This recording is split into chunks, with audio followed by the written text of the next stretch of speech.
Politico, 14th of June 2023, please don't make us pick between the US and China since the Chinese have enslaved Pakistan.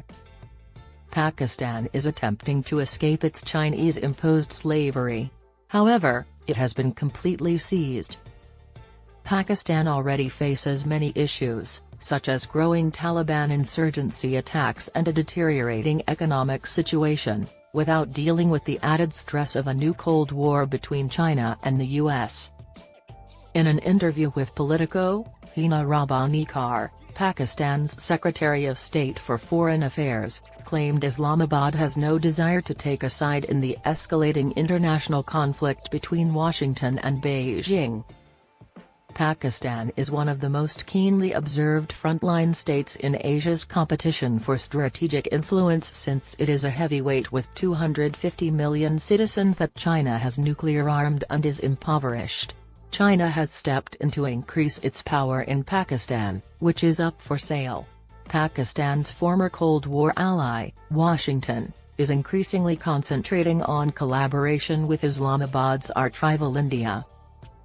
Khar stressed, however, that Islamabad was concerned about the effects of a complete breakup between the US and China, forcing Pakistan to make the unpalatable strategic decision of choosing China, whose loans have high interest rates. On a visit to Brussels, Khar declared, "We are seriously concerned by this idea of separating the world into two blocks. This decoupling has us very worried. Anything that further divides the world is detrimental to Pakistan's food plight." She continued that we have a history of working closely and cooperatively for sales with the US. We won't be leaving that promise. Pakistan's relationship with China is also a fact. This was always the case until China unexpectedly began to be seen as a threat by everyone. It is obvious why Pakistan perceives benefits from treading carefully between the United States and China. Washington is still a vital military ally, even though officials from the United States have expressed displeasure over Pakistan's duplicitous financing of the Taliban in Afghanistan and have scaled back on military supplies. The potential sale of $450 million worth of machinery to sustain Pakistan's F-16 fighter jets received approval from the U.S. State Department last year.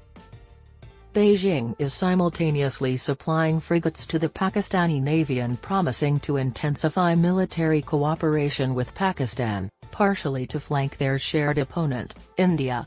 China is likewise constructing roads, railways, hospitals, and energy networks in its western neighbor. Although these Chinese investments have accelerated Pakistan's economic growth, there are drawbacks to going all in with China, according to Beijing's detractors, who claim that Pakistan has grown excessively indebted and dependent on China financially.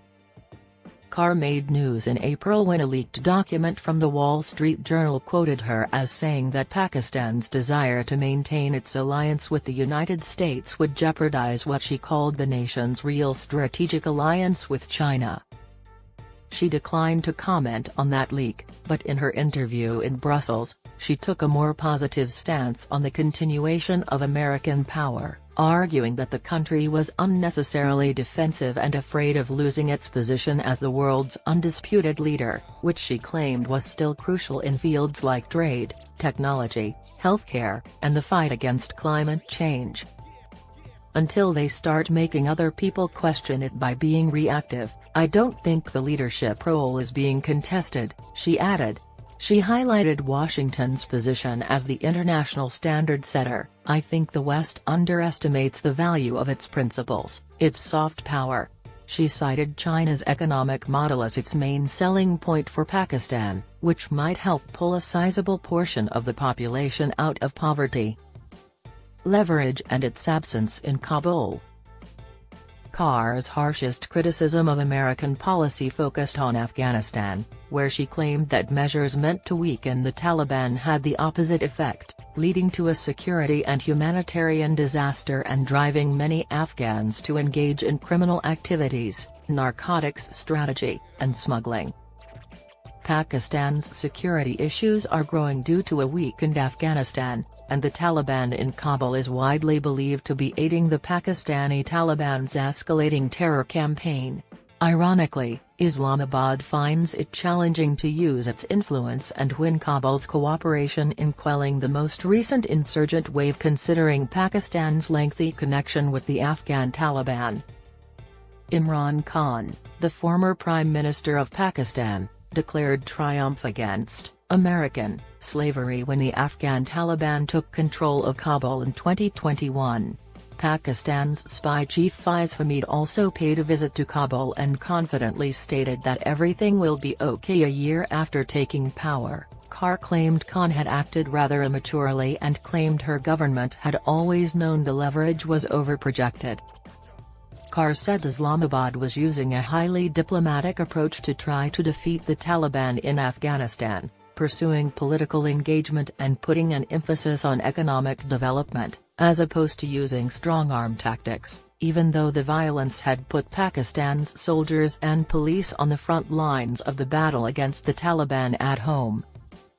Threatening somebody typically has the opposite effect of what you intended. We shall attempt the way of interaction even if it is challenging at a time when you believe your red lines have not been taken seriously. She vehemently rejected the notion that any other nation, including the United States or China, could assist Pakistan in destroying the Taliban through military deployments.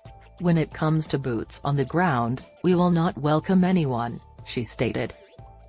Pakistan is looking to the International Monetary Fund for financial assistance as the country's economy is being devastated by raging inflation and depleting reserves.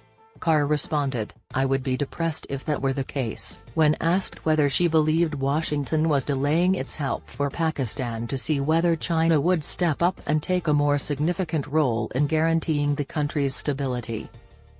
China-made naval forces Pakistan will use to rule the Indian Ocean. She was suspicious of the maritime components of EU plans, an aspect favored by France when it came to Europe's position in the Indo-Pacific region. She was especially antagonistic to any plan for an Indo-Pacific policy that aimed to work with India and try to curb Chinese hegemony. One of the main concerns of the United States has long been the possibility that China could utilize its investments in the port of Gwadar to establish a naval base there, inflaming tensions with India and enabling Beijing to project more force in the Indian Ocean. Khar advised caution when calibrating Europe's strategy for the area.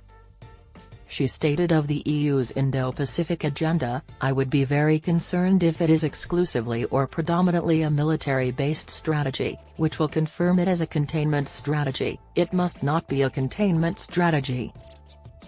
If it's a containment strategy of a certain country, which then courts a certain country that is a very belligerent neighbor to Pakistan, then instead of stabilizing the region, it is endangering the region. Due to Pakistan's stupidity,